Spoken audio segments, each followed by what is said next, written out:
Хайде да отваряме коледният календар на Cult Beauty заедно. Да, знам, че половината декември месец вече мина, но сме в основен ремонт и, повярвайте ми, главата ми се въртят само плочки, замазки, майстори и какво ли още не.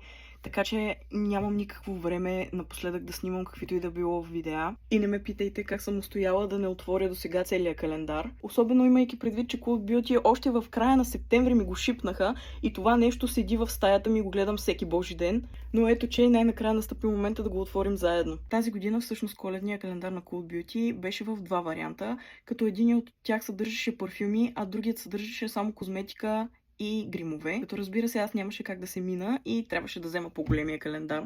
И от няколко sneak peek, които видях на календара, съм доста развълнувана за парфюмите, които са вътре. И знам, че един от най-големите въпроси ще ви е колко струва целият календар. Той струваше 275 евро.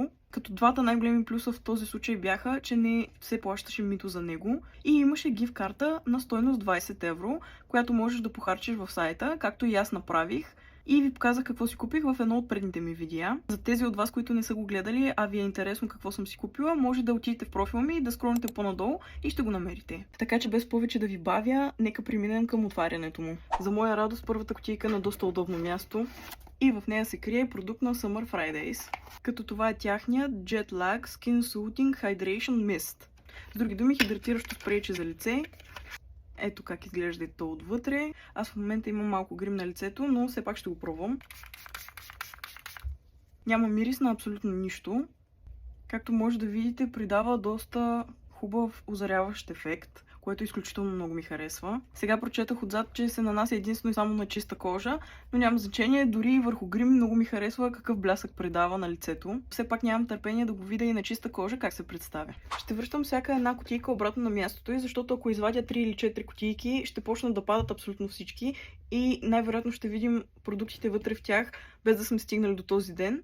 А сега да продължим с номер 2, който се намира ето тук. При отново има само един продукт и той е на марката Say. Това е тяхният Super Suede Radiant Blush Powder, което е руж в доста розов цвят, а именно бела. Ето го.